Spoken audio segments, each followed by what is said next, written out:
दोस्तों, इस कहानी की शुरुआत होती है एक परिवार से जो अपनी यॉट पर छुट्टियां मना रहा था। जूलिया तैरने के लिए पानी में जाती है। तभी उसे कुछ अजीब महसूस होता है, लेकिन आसपास कुछ दिखाई नहीं देता। उसे लगा कि शायद उसका भ्रम होगा। कुछ देर बाद फिर वही एहसास फिर होता है। इस बार भी कुछ नजर नहीं आता, लेकिन इस बार वो डर जाती है और यॉट की तरफ तैरना शुरू करती है। अचानक कोई उसकी टांग खींचने लगता है और वो मदद के लिए चिल्लाने लगती है। उसकी बेटी कैसी हेडफोन लगाकर म्यूजिक सुन रही थी, इसलिए उसे कुछ सुनाई नहीं देता। पति टॉम और बेटा बेन मछली पकड़ने में व्यस्त होते हैं। जूलिया पानी पर टिकने की कोशिश करती है, लेकिन मुंह में पानी जाने की वजह से चिल्लाना मुश्किल हो जाता है। थोड़ी देर बाद टॉम को एहसास होता है कि काफी देर से उसने जूलिया को नहीं देखा। वो यॉट पर उसे ढूंढता है और फिर अपनी पत्नी को खतरे में देख लेता है। टॉम यॉट को उस तरफ ले जाता है और पानी में कूद जाता है और जूलिया को संभालता है। फिर यॉट की ओर तैरता है। बच्चे दोनों को ऊपर खींच लेते हैं। परिवार जूलिया को संभालता है, लेकिन जूलिया खुद को समझाती है कि शायद लहरों की वजह से ऐसा हुआ होगा। रात को सब मिलकर बेन का जन्मदिन मनाते हैं। कैसी को उसके बॉयफ्रेंड का कॉल आता है, तो वो लैपटॉप लेकर बाहर चली जाती है। वीडियो कॉल में उसका बॉयफ्रेंड दिखाता है कि शहर के ऊपर बड़े बड़े काले बादल छा गए हैं। कॉल फ्रीज हो जाती है। कैसी ये बात परिवार को बताने आती है, लेकिन टॉम कहता है कि शायद जमीन से दूर होने की वजह से सिग्नल कमजोर है। तभी सबको एक आवाज सुनाई देती है। सब बाहर जाते हैं और देखते हैं कि व्हेल मछलियों का एक समूह गुजर रहा है। टॉम को पता था कि व्हेल मछलियां हमेशा पृथ्वी के मैग्नेटिक फील्ड को फॉलो करती हैं, लेकिन जब तूफान आता है तो वे कंफ्यूज हो जाती हैं। अचानक यॉट हिलती है और बेन गिर जाता है। टॉम को चिंता होती है कि कहीं यॉट को नुकसान तो नहीं पहुंचा, इसलिए वो डाइव करके नीचे चेक करने चला जाता है और सतह पर वापस आता है, लेकिन उसके कंधे पर एक बड़ा घाव होता है। जूलिया तुरंत उसका जख्म सीती है। टॉम बताता है कि पानी के अंदर उसे ऐसा लगा जैसे उसके पीछे कोई बहुत बड़ा जीव था, लेकिन जब उसने मुड़कर देखा तो प्रोपेलर से कट लग गया। वो कहता है कि जो भी चीज थी बहुत बड़ी थी। टॉम को यॉट पर काफी नुकसान दिखाई देता है, इसलिए उन्हें मदद बुलानी पड़ती है। जूलिया बार बार रेडियो पर कोशिश करती है। कैसी फोन पर सिग्नल ढूंढती है, लेकिन कुछ भी काम नहीं करता। तभी कैसी को एक अजीब सा जीव दिखाई देता है और वो चिल्ला उठती है, लेकिन वो तो बस बेन होता है जो मास्क पहनकर मजाक कर रहा होता है। कुछ देर बाद यॉट पूरी तरह बंद हो जाती है और समुद्र के बीच में फंस जाती है। जूलिया रेडियो में एक आवाज सुनती है, लेकिन आवाज इतनी खराब होती है कि उसे कुछ समझ नहीं आता। टॉम परिवार को बताता है कि उनके पास सिर्फ 4 दिन का खाना पानी बचा है और अब उन्हें किसी मछली पकड़ने वाली नाव का इंतजार करना होगा। अचानक रडार पर कुछ डिटेक्ट होता है और परिवार को एक अजीब सी आवाज सुनाई देती है। सब दौड़कर बाहर आते हैं और हैरानी से देखते हैं कि कई सारे उल्कापिंड जमीन पर गिर रहे हैं। जहां जहां उल्कापिंड गिरते हैं वहां बड़े धमाके होते हैं। एक उल्कापिंड पानी में उनके पास गिरता है तो टॉम तुरंत यॉट को चलाने की कोशिश करता है। इंजन मुश्किल से चलता है, लेकिन तभी एक और उल्कापिंड उस इलाके को हिट करता है। परिवार डर के मारे एक दूसरे को कसकर पकड़ लेता है। तभी टॉम को समझ आता है कि आग के गोले गिर रहे हैं वे उल्कापिंड नहीं बल्कि सैटेलाइट्स हैं। उसी वक्त बेन देखता है कि यॉट से धुआं निकल रहा है। टॉम चेक करता है और कंफर्म होता है कि इंजन खराब हो गया है। हवा तेज होने लगती है तो फैमिली यॉट के अंदर छुप जाती है, बिना ये नोटिस किए कि कंपास बहुत तेजी से घूम रहा है। यॉट जोर जोर से हिलने लगती है। बेन फिर से गिर जाता है और इस बार उसे चोट भी लग जाती है। लहरें तेजी से यॉट से टकरा रही होती हैं। टॉम स्ट्रगल करके बाहर जाता है और लाइफ जैकेट्स में कराता है। तभी पावर चली जाती है। टॉम तुरंत पावर बॉक्स का बटन प्रेस करता है और लाइट वापस आ जाती है। उस वक्त बेन नोटिस करता है कि जूलिया की नाक से खून बह रहा है। जूलिया को चक्कर आने लगते हैं, जबकि कैसी सिंक पर जाकर उल्टी कर देती है। टॉम रेडियो ट्राई करता रहता है, पर सिग्नल नहीं मिलता। अचानक एक तेज हाई पिच नॉइज आती है और हवा और भी स्ट्रांग हो जाती है। जूलिया दरवाजे बंद करने की कोशिश करती है, पर एक हैच खुल जाता है और हवा खिड़कियां तोड़ने लगती है। टॉम एक फ्लेयर जलाता है और थोड़ी देर बाद अंधेरा छा जाता है। अगली सुबह फैमिली शॉक में उठती है कि वो स्टॉर्म से बच गए हैं, लेकिन यॉट आधी तबाह हो गई होती है। जब वो बाहर आते हैं तो देखते हैं कि समुद्र का पानी गायब हो गया है और यॉट अब जमीन पर अटकी है। सब ये देखकर शॉक में आ जाते हैं। कैसी सिग्नल चेक करती है, पर नेटवर्क बिल्कुल डाउन होता है। बेन 2 मरे हुए केकड़ों से खेलने लगता है। टॉम कंपास चेक करता है और देखता है कि वो उल्टा हो गया है। कैसी को लगता है कि उसका बॉयफ्रेंड मर गया होगा और वो टूट जाती है। जब जूलिया उसे समझाने आती है तो कैसी उसे दूर कर देती है और छुपने चली जाती है। जूलिया और टॉम बची हुई सप्लाईज देखते हैं। बेन अपने बर्थडे बलून्स एक पत्थर से बांध देता है ताकि शायद कोई बचा हुआ सर्वाइवर देख ले। टॉम फिर रेडियो ट्राई करता है और इस बार एक आदमी से कनेक्शन हो जाता है। उसका नाम नाव होता है और वो एक सबमरीन का कैप्टन होता है। उसकी सबमरीन भी लैंड पर अटक गई है। वो कंफर्म करता है कि मैग्नेटिक पोल्स रिवर्स हो गए हैं, इसलिए ओशन पीछे हट गया है और जमीन डूब गई है। वो कहता है कि उसने अभी तक और सर्वाइवर्स नहीं देखे और कम्युनिकेशन सिस्टम्स बिल्कुल डाउन हो गए हैं।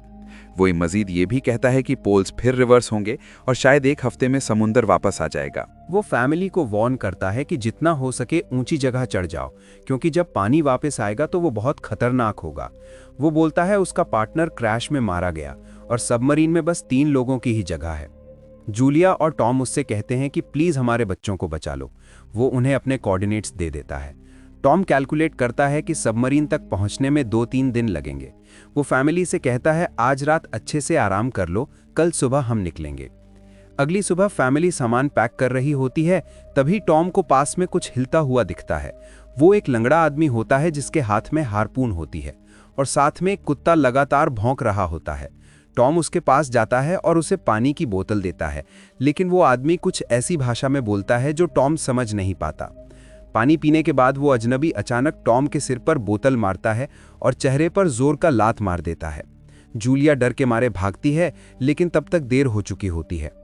वो आदमी टॉम के पेट में हारपून घुसा चुका होता है। टॉम कुछ पल तक तड़पता है और फिर वो उसकी गर्दन भी काट देता है। फिर वो आदमी जूलिया के पीछे भागता है और उस पर हारपून फेंकता है, जिससे उसके कंधे में चोट लग जाती है। जूलिया दर्द सहते हुए यॉट के अंदर भागती है और बच्चों को बोलती है कि छुप जाओ। वो दरवाज़ा लॉक कर देती है। कैसी और बेन सोफे के अंदर घुस जाते हैं। जूलिया उन्हें फ्लेयर गन पकड़ाती है और खुद एक चाकू लेकर बाथरूम में छुप जाती है। वो आदमी दरवाजे पर जोर जोर से धक्के मारता है और आखिर अंदर घुस ही जाता है। पहले वो थोड़ा खाना उठाता है और फिर यॉट में इधर उधर ढूंढने लगता है। फिर बाथरूम की तरफ जाता है, लेकिन जूलिया समझदारी से एक छोटे छेद से बाहर निकल जाती है। वो आदमी सोचता है कि जूलिया भाग गई, लेकिन जैसे ही वो धीरे से निकलने लगती है, उसका कुत्ता उसे देख लेता है और भौंकने लगता है। कुत्ता उस पर झपटता है तो जूलिया चाकू से उसे मार देती है। कुत्ते की चीख सुनकर वो आदमी बाहर आता है और अपने कुत्ते की लाश देखकर आग बबूला हो जाता है। इस बीच जूलिया यॉट के दूसरे साइड से अंदर जाने की कोशिश करती है। वो ऊपर चढ़कर टूटी हुई खिड़की से अंदर घुसने लगती है, लेकिन वो आदमी पहले ही वहां पहुंच जाता है। वो उसे पकड़कर जोर से मुक्का मारता है, जिससे वो नीचे गिर जाती है। जूलिया फर्नीचर पकड़कर बचने की कोशिश करती है, लेकिन वो आदमी उसे लात मारकर दूर फेंक देता है। फिर वो उसकी कलाई पर पैर रख देता है ताकि वो चाकू छोड़ दे, और फिर उसके बाल पकड़कर उसका चेहरा जमीन पर दे मारता है और सोफे पर फेंककर उसका गला दबाने लगता है। बच्चे ये सब कुछ देख रहे होते हैं। कैसी बाहर निकलकर फ्लेयर गन चलाती है, जो सीधा उस आदमी को लगती है। वो जल उठता है और यॉट में आग फैलने लगती है। बच्चे तुरंत भाग जाते हैं, लेकिन जूलिया वापस आती है। वो उसे किक मारकर घिराती है, मैप और बैग उठाती है और वहां से भाग जाती है। बेन और कैसी अपने पापा के पास जाकर रोने लगते हैं। जूलिया भी उनके साथ बैठ जाती है और तीनों मिलकर आंसुओं के साथ टॉम को आखिरी अलविदा कहते हैं। तभी वो डरावना आदमी फिर यॉट से बाहर निकल आता है तो फैमिली फिर से भागने लगती है। कुछ ही देर में यॉट एक बड़े धमाके के साथ उड़ जाती है। थोड़ी दूर चलने के बाद वो लोग एक छोटे से झरने के पास रुक जाते हैं ताकि थोड़ा आराम कर सकें। कैसी सोचती है कि शायद वो पागल आदमी उनके पास गुब्बारे देखकर आया था। ये सुनकर बेन खुद को कसूरवार मानने लगता है। जूलिया उसे समझाती है कि इसमें उसकी कोई गलती नहीं थी और सबको आगे बढ़ने को कहती है, क्योंकि वो आदमी अभी भी उनके पीछे है। रास्ते में एक छोटे तालाब के पास बेन एक मरी हुई हैमरहेड शार्क देखकर हैरान रह जाता है। तभी जूलिया नोटिस करती है कि वो आदमी फिर उनके करीब पहुंचने वाला है। सब लोग दौड़ पड़ते हैं और रेत के टीले से नीचे गिर जाते हैं, जहां उन्हें जहरीला कचरा दिखाई देता है। फैमिली सावधानी से उसे पार करती है और लगता है कि उन्होंने उस आदमी से पीछा छुड़ा लिया है।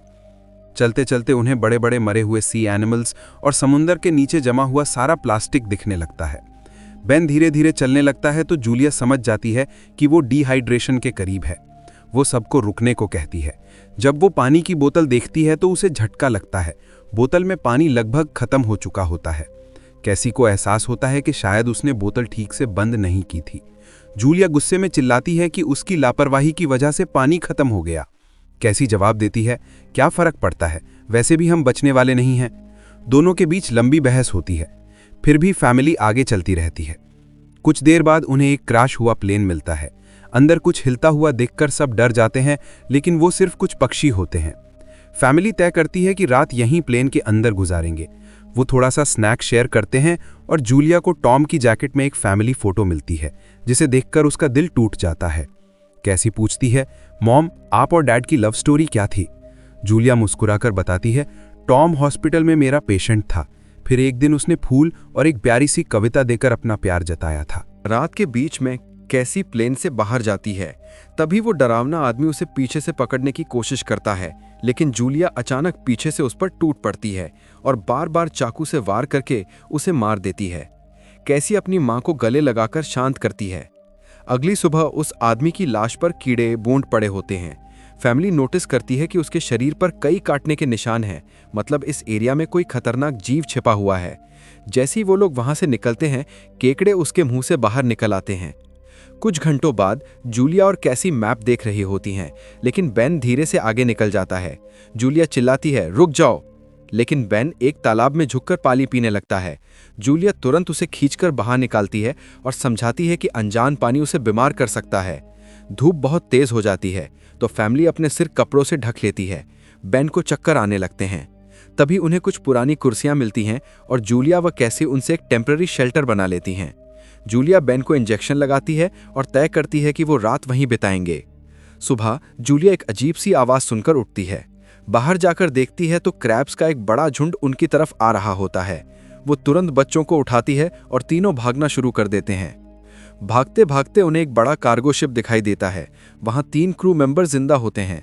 एक औरत उनकी मदद करना चाहती है, लेकिन बाकी 2 आदमी मना कर देते हैं और तीनों फैमिली को बाहर छोड़कर कंटेनर लॉक कर लेते हैं।